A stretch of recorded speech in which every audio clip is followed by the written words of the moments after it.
Hello everyone, आज हम start कर रहे हैं कंडक्टर एंड इंसुलेटर्स। ठीक है। A metal rod held in hand and rubbed with wool will not show any sign of being charged. जब हम किसी मेटल रॉड को हाथ में लेते हैं, उसे वुल से रब करते हैं, तो उसमें कोई भी साइन नहीं दिखता चार्ज होने का। However if a metal rod with a wooden or plastic handle is rubbed without touching its metal part it show sign of charging. अगर हम उसी मेटल रॉड को किसी वुडन या प्लास्टिक हैंडल की हेल्प से पकड़ते हैं, उसे रब करते हैं बिना टच किए उसके मेटल पार्ट को, तो उसमें चार्जिंग के साइन दिखाई देते हैं। Suppose we connect one end of copper wire to a neutral pith ball and the other end to a negative charge plastic rod. मान लो कि अगर हम कनेक्ट करें एक एंड कॉपर वायर का न्यूट्रल पिथ बॉल से end other end to a negatively charge plastic rod से, और दूसरा एंड प्लास्टिक रॉड से जो कि नेगेटिवली चार्ज है, we will find that the pith ball acquire a negative charge. तो हम देखेंगे कि जो पिथ बॉल है उस पर नेगेटिव चार्ज आ गया होगा। If a similar experiment is repeated, अगर ये सिमिलर एक्सपेरिमेंट हम रिपीट करते हैं विद अ नायलॉन थ्रेड और a rubber band, no transfer of charge will take place from the plastic rod to the pith ball.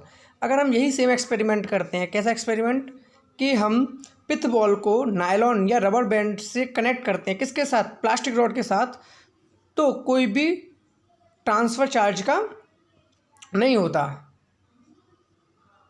Y does the transfer of charge not take place from the rod of to the ball.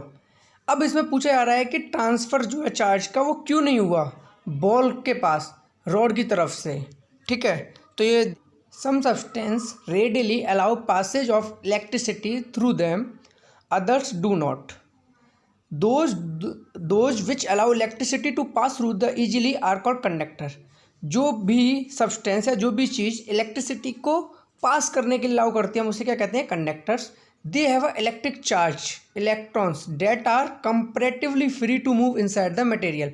जो conductors होते हैं उनके अंदर क्या होता है? Electric charge होता है, यानी कि इलेक्ट्रॉन होते हैं जो कि मटेरियल के अंदर मूव कर सकते हैं एक जगह से दूसरी जगह। मेटल्स हुए जैसे human and animals, bodies and earth are conductors. तो ये सब क्या है? एग्जाम्पल है कंडक्टर के, जैसे मेटल, ह्यूमन, एनिमल, बॉडीज। ठीक है।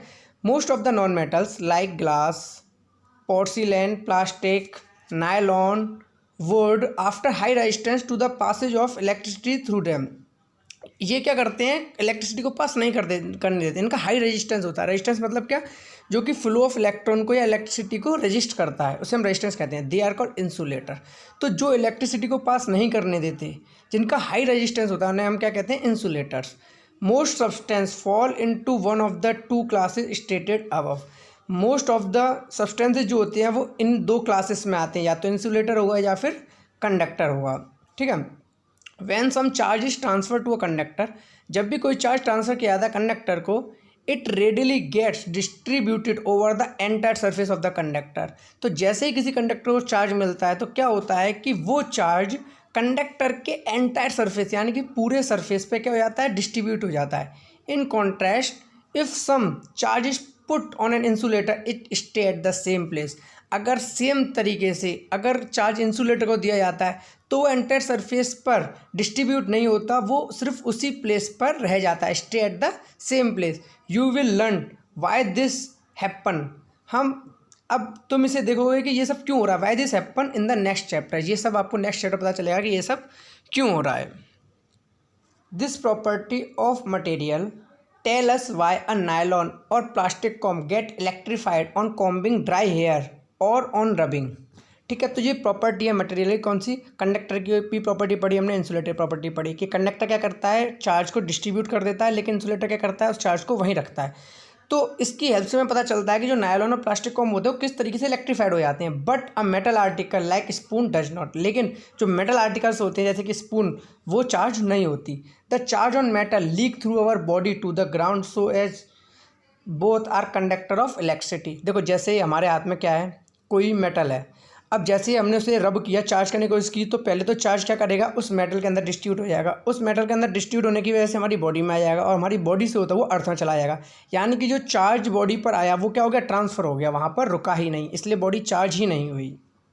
ठीक है, समझ आ गया यहाँ तक? When we bring a charge body in contact with earth, जब भी हम चार्ज बॉडी को अर्थ के कॉन्टैक्ट में लाते हैं, all the excess charge on the body disappeared by causing a momentary current to pass to the ground through the connecting conductor such as our body. जैसे ही हम चार्ज बॉडी को अर्थ के कॉन्टेक्ट में लाते हैं तो जो भी एक्सेस चार्ज होता है बॉडी के अंदर वो डिसअपियर हो जाता है। ठीक है, कैसे? वो क्या करता है, ग्राउंड के अंदर चला जाता है कनेक्टिंग कंडक्टर सच अवर बॉडी। जैसे कि हमारी बॉडी, हमने किसी को छू रखा है तो वहाँ से क्या आएगा, चार्ज हमारी बॉडी में आएगा, हमारी बॉडी भी कंडक्टर की तरह बिहेव करती है तो हमारी बॉडी से होता है कहाँ चला जाएगा, ग्राउंड में चला जाएगा। This process of sharing of charge, जो ये प्रोसेस है चार्ज को शेयर करने की with the earth is called grounding और अर्थिंग। जो ये प्रोसेस है कि चार्ज को शेयर करना अर्थ के साथ, इसे हम कहते हैं या तो ग्राउंडिंग या कहते हैं अर्थिंग। ठीक है, earthing provide a safety major for electrical circuit and appliances. Electric appliances या इलेक्ट्रिक सर्किट को ये सेफ्टी प्रोवाइड करती है। क्या? Earthing. A thick metal plate, अब देखो कैसे करती है वो यहाँ बताया जा रहा है। A thick metal plate is buried deep into the earth. एक थिक मेटल को अर्थ के अंदर गाड़ दिया जाता है। And thick wire are drawn out from the plate, उस प्लेट में से एक थिक वायर को निकाल लिया जाता है। These are used in building for the purpose of earthing, और ये यूज होता है बिल्डिंग्स के अंदर अर्थिंग के पर्पस से नियर द मेन सप्लाई के पास, क्योंकि मेन सप्लाई पे करंट बहुत ज़्यादा होता है। The electric wiring in our household as 3 wire, live wire, neutral wire and earth wire. हम जानते हैं कि हमारे हाउस में जो वायरिंग होती है उसमें एक लाइव वायर होता है जो कि करंट लाता है, एक न्यूट्रल वायर होता है करंट को वापस ले आता है, एक थर्ड टाइप का वायर होता है अर्थ। तो वो क्या काम आता है, अर्थिंग करने का काम आता है कि जब भी एक्सेस करंट आएगा तो क्या होगा, वो अर्थ के लिए चला जाएगा। ठीक है, the first two carry electric current from the power station and the third is earthed by the connecting to the buried metal plate. तो जो शुरू के दो होते हैं यानी कि लाइव वायर और न्यूट्रल वायर, वो क्या करते हैं, लाइव वायर करंट को लाता है, न्यूट्रल वायर वापस ले आता है। एंड द थर्ड, जो थर्ड वायर होता है जिसे अर्थ वायर कहते हैं, वो earthed by the connecting to the buried metal plate. वो क्या होता है, वो कनेक्ट कर दिया जाता है उस मेटल प्लेट से जो कि बरीड की गई है, गाड़ दी गई है अर्थ के अंदर। ठीक है, metallic bodies of the electric appliances, जो इलेक्ट्रिक अप्लायंसेज होती हैं उनकी मेटेलिक बॉडी होती है। जैसे अगर हम आयरन की बात करें तो आयरन का जो लोअर पार्ट होता है वो मेटेलिक होता है। ठीक है, या हम कूलर की बात करें तो जो कूलर होता है उसकी भी मेटेलिक बॉडी होती है। Such as electron iron, refrigerator हुआ, इलेक्ट्रिक आयरन हुआ, TV are connected to the earth wire. तो ये सारे जो भी डिवाइसेस हैं इनकी मेटेलिक बॉडी किससे कनेक्ट कर दी जाती है, अर्थ वायर से। when any fault occur और live wire touch with the metallic body, जब कभी फॉल्ट होता है या जो लाइव वायर होता है वो मेटेलिक बॉडी से टच करता है, the charge flow to the earth without damaging the appliances. तो जो चार्ज होता है वो अप्लायंस को डैमेज ना करके अर्थ की तरफ चला जाता है and without causing any injury to the humans. और इस तरीके से ना तो डिवाइस पर कोई फर्क ज़्यादा पड़ता और जो ह्यूमन उसे टच कर रहा है उसको भी किसी तरह की इंजरी नहीं होती। This would have otherwise been unavoidable since the human body is a conductor of electricity. और हम जानते हैं कि हमारी बॉडी भी क्या होती है, गुड कंडक्टर ऑफ इलेक्ट्रिसिटी होती है।